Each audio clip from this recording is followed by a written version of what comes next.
Osho, Osho, Osho. When you hear this name, if all you could think about is sex god, then I want you to know he is much more than that. I insist you to read any of his books to understand the depth of his wisdom. His books are some of the simplest books I have read, yet they tickle my senses to experience things I haven't experienced before.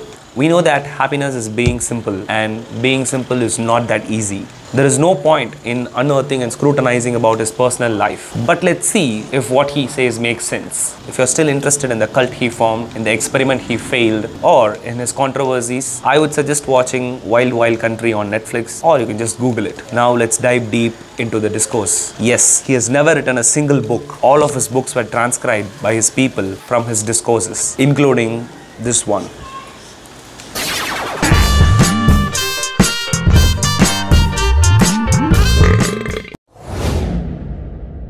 He says we are persuaded and manipulated by certain people to be sinners because they want us to be sinners. Only then they can come and redeem us. So we people, carrying all the guilt and fear and worries, we slowly limp towards death every day. In the journey to find peace and divinity, we suffer every day, assuming us to be sinners. In reality, we are not actually.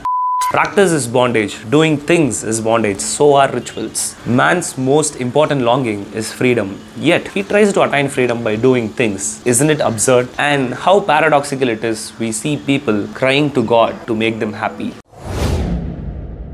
Passion and desires are like holes. Our energy and our being goes on flowing out through them. In the end, the bucket is empty, and that is what we call death. If you want enlightenment, renounce the passion and embrace innocence, compassion, and truth. The distance between the body and the consciousness is same as the distance between the sky and the earth. There is no greater distance than that. If you want to know your soul, you have to leave the people behind, because meditation is the path and witnessing is the destination.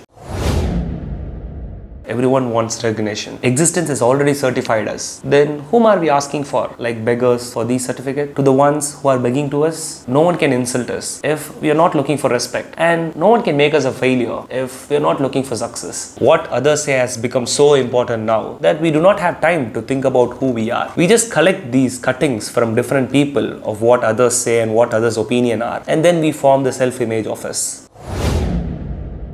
I strongly believe all the gods and religions were invented to give us hope, to spread positivity, a belief to hold on to when we are low, a superpower to place our burdens on when we are helpless. But sometimes it is disheartening to see how these religions and gods scare the people and make them doubt in their self-instinct and make them lose their identity eventually. You are lucky, but you have got only one life. Do not let anyone to tell or foresee how your future is going to be. No one under or above this universe has the power to predict your future. That's the beauty of uncertainty.